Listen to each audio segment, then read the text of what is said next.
Okay, so this is essentially a the rifle's done, wrap up, farewell, had fun doing it kind of video. This thing would just not focus. Alright, first things first. This is the case it will be shipped in. And this is a Plano gun guard, as you can see there. Plano gun guard has 5 latches, 1, 2, 3, 4, and 5. It is rubber gasket. It is supposed to be an all-weather case. I have not tested that, so that's why I say it's supposed to be an all-weather case. These latches are actually pretty boss, though. You can see they have a lock on 2 of them. It will be locked when I ship it to you, and I'll tell you where your key is. It's not where you're about to see it. But these latches are pretty awesome. You push on the button on the bottom, it moves out that way, and then it comes undone. Like I said, there's 5.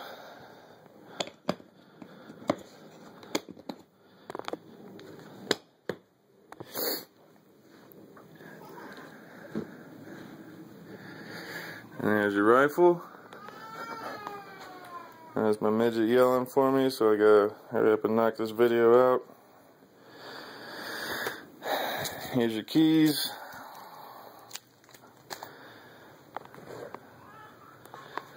Bipod stays on the gun. Scope stays on the gun. The stock is adjusted mainly for prone, and the scope is also set back to the point where it's too far back from me, since the 2 people that are going to be using this the most are quite a bit smaller than me. I just set it back to where, just behind where my wife would be able to use her own eye relief comfortably. So, everything's cut.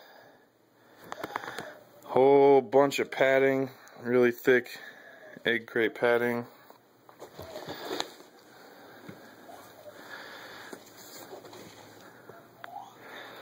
One thing you'll want to see is, that's a case I'll cut out for you, this rail on the bottom here that the bipod's attached to. If you don't want the bipod on it, like let's say you're shooting from a sandbag or some sort of rest where you could just use this flat portion, that's generally going to be more sturdy than a bipod. So that's what you're going to want to use. Plus the stock is so rigid that that's a very good point to rest on if you're shooting from a bench. You also have elevation adjustment in the back of the stock. This is a jam nut. Justin will know what a jam nut is. You have to deal with them with alignments. So that'll give you some adjustment for elevation, and that's it, tightened all the way down. That's about as close as it gets to the stock. Recoil pad is kind of knurled along the back, so it's actually kind of sticks to you quite well. It's pretty comfortable. Cheek rest. This can move forward more if you need it to. I have it on the middle adjustment. There is 1 hole back and 1 hole forward if you do want it forward or back farther. This should work for you though. Very knurled, stippled grip texture. Whole bunch of little pyramids right there and up here, which I don't understand why you would ever need to hold this rifle from up here. It's too heavy to shoot standing, honestly. Mostly because of that baton. That thing is, you could use it as a club. But like I was saying, bipod does not have to stay on there. You just loosen up this wing nut and it slides off, slides forward, and it's getting stuck on my bed.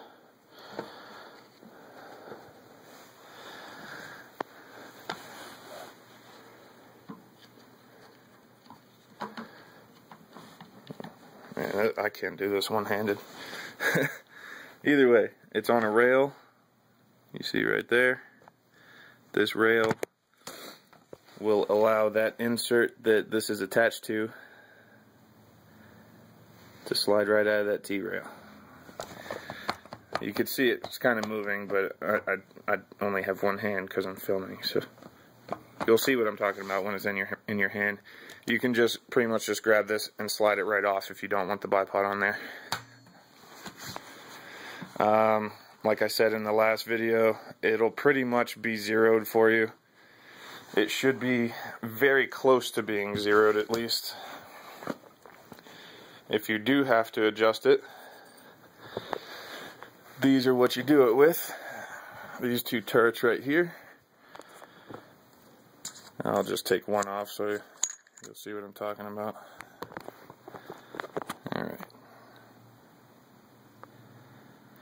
Alright, you notice it's on 0 right now. That arrow is pointed down at that black line. That's what I was trying to show you before, and I just couldn't because the light on my camera wasn't turned on at the moment. So, let's say, alright, see this first.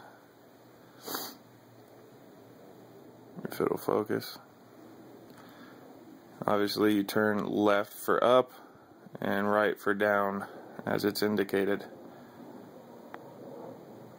There it goes. 1 click is 1/4 inch away, which means at 100 yards it'll move 1/4 of an inch, whichever way you want it to go. You see, up, down. Let's say you shoot a group of 3 at 100 yards, and it's shooting 1/4 inch high at 100 yards. So that means you just turn this 1 click. Just like that. Now it should be zeroed, which honestly you want it to be shooting about 1 inch high at 100 yards. That's what you want your zero to be.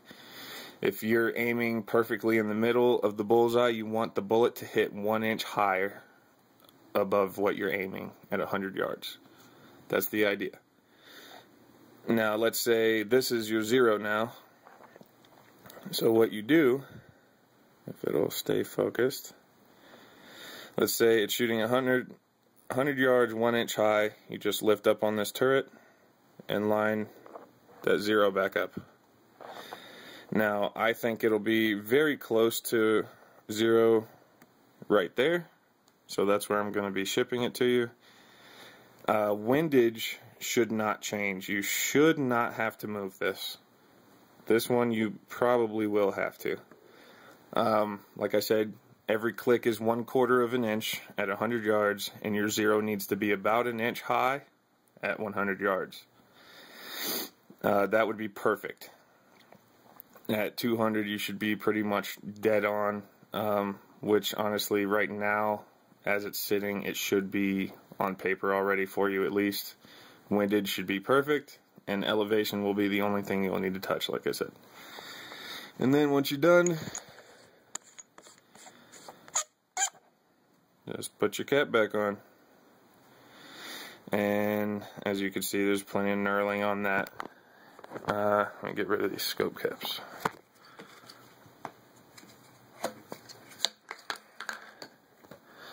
This is your parallax adjustment. It goes 50 to infinity. And it's a very nice, smooth, stiff knob. So as you turn it, it's very, very comfortable. No rough spots. I mean, this is a vortex optic. It is kind of on the higher end of scopes, in my opinion. Like the one that Dan's got on his 270 is really all you would ever need. You know, I can't think of, wow, this thing just refuses to focus. I can't think of any reason of spending any more than $800 on that scope, which this one is the model directly underneath it. You do have a bubble level mounted to the scope, and it is perfectly level. So right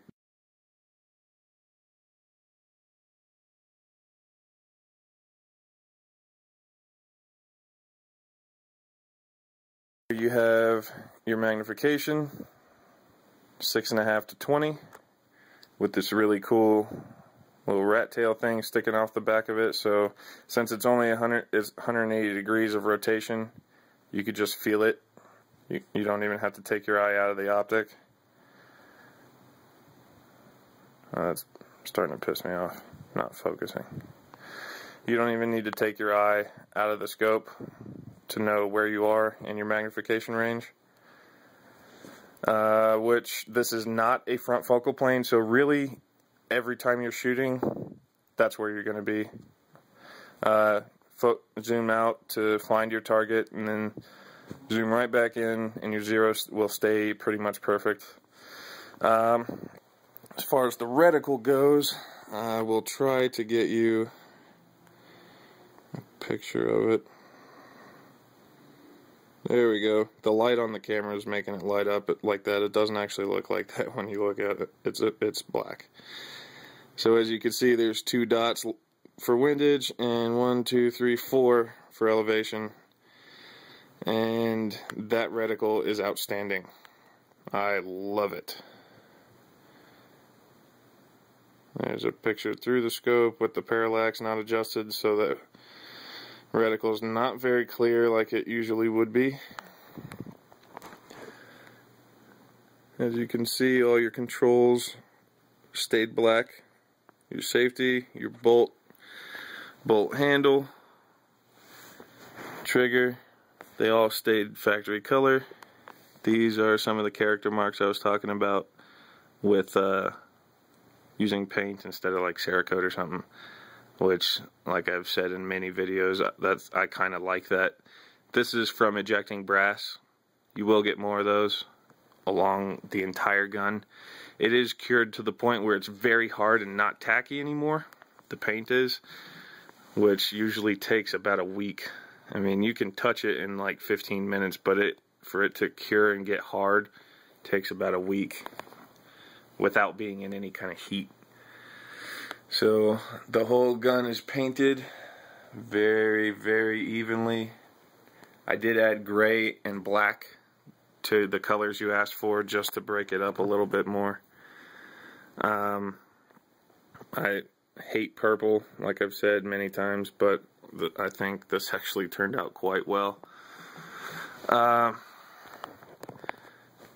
That's pretty much it. Just a quick thing about what you're going to be doing to set this rifle up to you the rest of the way once it's in your hand. This rubber right here, right on the back of the scope that you see me turning, that's your focus. First things first, you are going to have to adjust your parallax, which is this knob over here, and your focus. Adjust your parallax to get the reticle nice and clear, and then you adjust your focus to get what you're looking at, like the tree or whatever you're looking at 100 yards away, nice and clear. And then further adjust your parallax. Once this is set to your eye, you don't change it.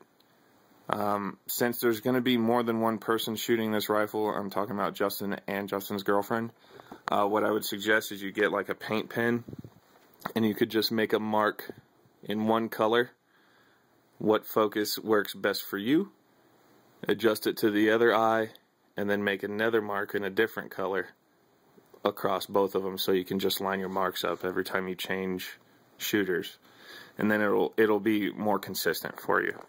And then you adjust your parallax up here, rock your head up and down, make sure the reticle doesn't move on your target, and the reticle should be a very nice, crisp, clear picture, as well as your target being a very crisp picture.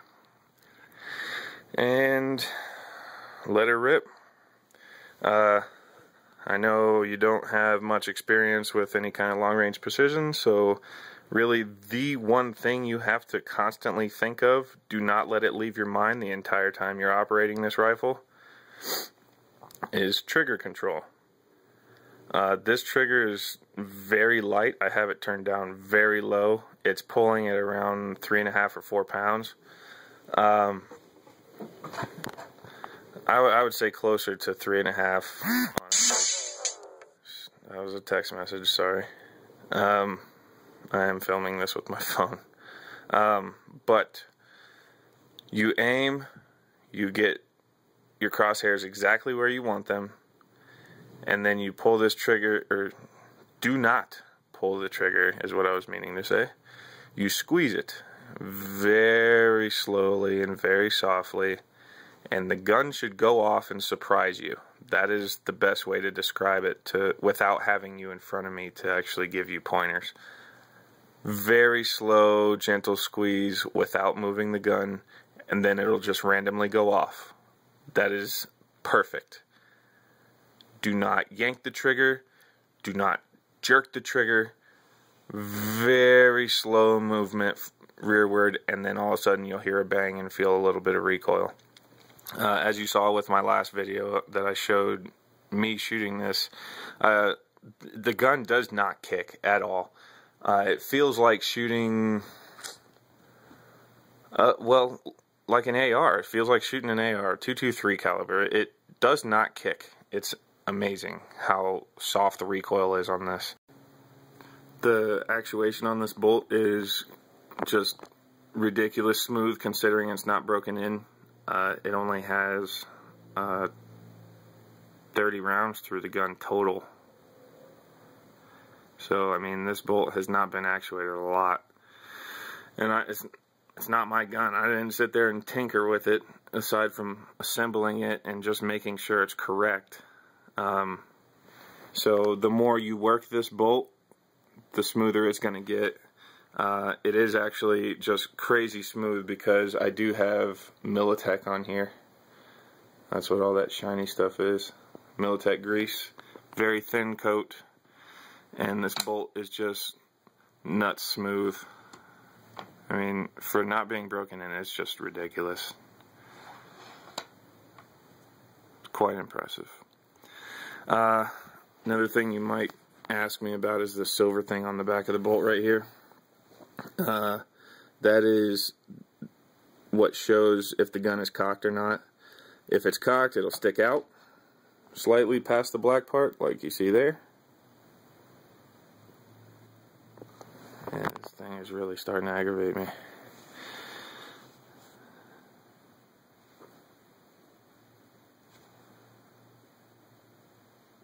There it goes. See how it's sticking out past the black part a little bit, and when it's not cocked, it will be inside of the black thing like that. Obviously, here's your safety.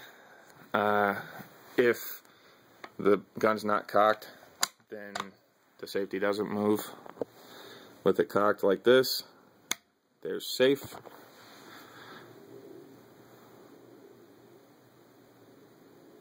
And fire. And then nice gentle trigger squeeze, and it goes off. That's how it's supposed to work. So it's all done, and it should be on its way to you either Monday or Tuesday. So, I mean, we only have one car, so it does kind of depend. But I really hope you like it. Well, no, I know you'll like it.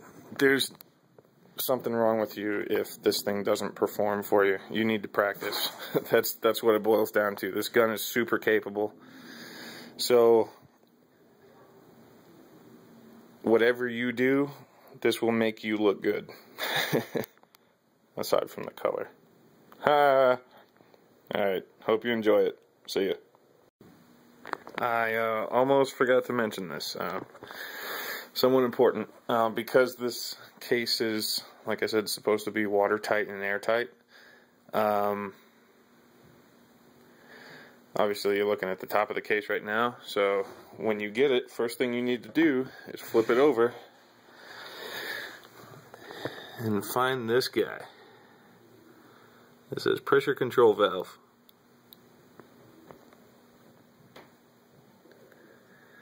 Pressure control valve. And you are going to have to open that before, well, it'll just be really hard to open just because I'm at a mile high and you're at sea level, so you're going to have to open this up and you'll hear a whole bunch of air rush in, and then the case will open like it's supposed to. So just needed to throw that in there before you get it in your hands and can't get the case open.